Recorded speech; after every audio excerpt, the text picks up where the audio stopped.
আচ্ছা, ভাবো তো যদি কোনো সকালবেলা হঠাৎ করে গরম গরম ভাত আর বেগুন ভাজা সাথে ঘি, কেমন হবে বলো তো? আর কাঁচা লঙ্কাটা তো মাস্ট।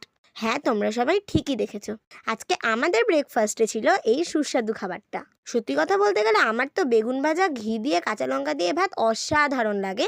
কিন্তু আজকে বেগুন ভাজা তেল দিয়ে ভাত খেয়েছি, ঘিটা নিতে ভুলে গেছিলো মা, তাই জন্য। মানে আমি ভাবতেই পারিনি আজকে যে আমার পছন্দের, সব থেকে পছন্দের খাবার গরম গরম ভাত, বেগুন ভাজা আর কাঁচা লঙ্কাটা তো মাস্ট। সো অসাধারণ লাগলো। আশা করি তোমরা আমার মুখ দেখে সেটা বুঝতেই পারছো।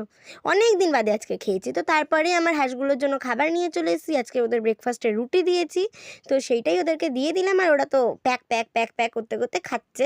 আর দুজন ওখানে বাইরে দাঁড়িয়েছিল, তো ওরা আসছিল না কেন আমি বুঝতে পারছিলাম না। ঠিক ওই বাইরেটায় দাঁড়িয়েছিল, জানি না কেন আসছে না। তো আমি তারপরে আস্তে আস্তে ওদেরকে রুটিগুলো দিয়ে দিলাম, আর ওরা খাচ্ছে। খেতে খেতে কেউ কেউ পালিয়েও যাচ্ছে। তো ওই ছাদে অ্যাকচুয়ালি জলটা দেওয়া, এই ছাদে তো জলটা দেওয়া নেই, ওই জন্য ওরা খেয়ে রুটিগুলো খেয়ে জল খাওয়ার জন্য ওই ছাদে যাচ্ছে। তো আমি ভাবলাম পালিয়ে গেল কেন, তো তারপরে মনে হলো না ওরা জল খেতে যাচ্ছে। তো ও চলে গেল, এরপরে আবার এসে খাবে। তারপরে যেটা আমার কাজ ছিল, যে আগের দিন নার্সারির থেকে যে গাছগুলো আমি এনেছিলাম, তার সাথে এনেছিলাম হচ্ছে ঢ্যাঁড়সের বীজ। কেউ কেউ এটাকে বীজ বলে, কেউ কেউ দানা বলে। সো আমার কাছে দুটোই সমান। তারপরে ভালো করে ওটা লাগানোর জন্য যে টবটায় লাগাবো, তো সেটাকে ভালো করে কি বলে নিড়িয়ে নিচ্ছি।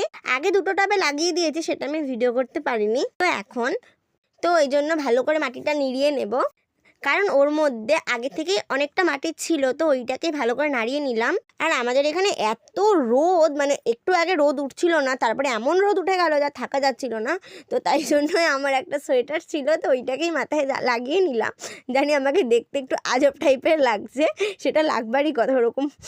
তো যাই হোক, তারপরে ভালো করে ওর ওপর দিয়ে আরেকটু মাটি নিয়ে নিলাম। তারপরে একটু গোবর সার দিয়ে দিয়েছি। পাতা পাতা সারটা ছিল না, তাই জন্য ওটা দিতে পারিনি। তারপর একে একে অনেক কিছু দিলাম।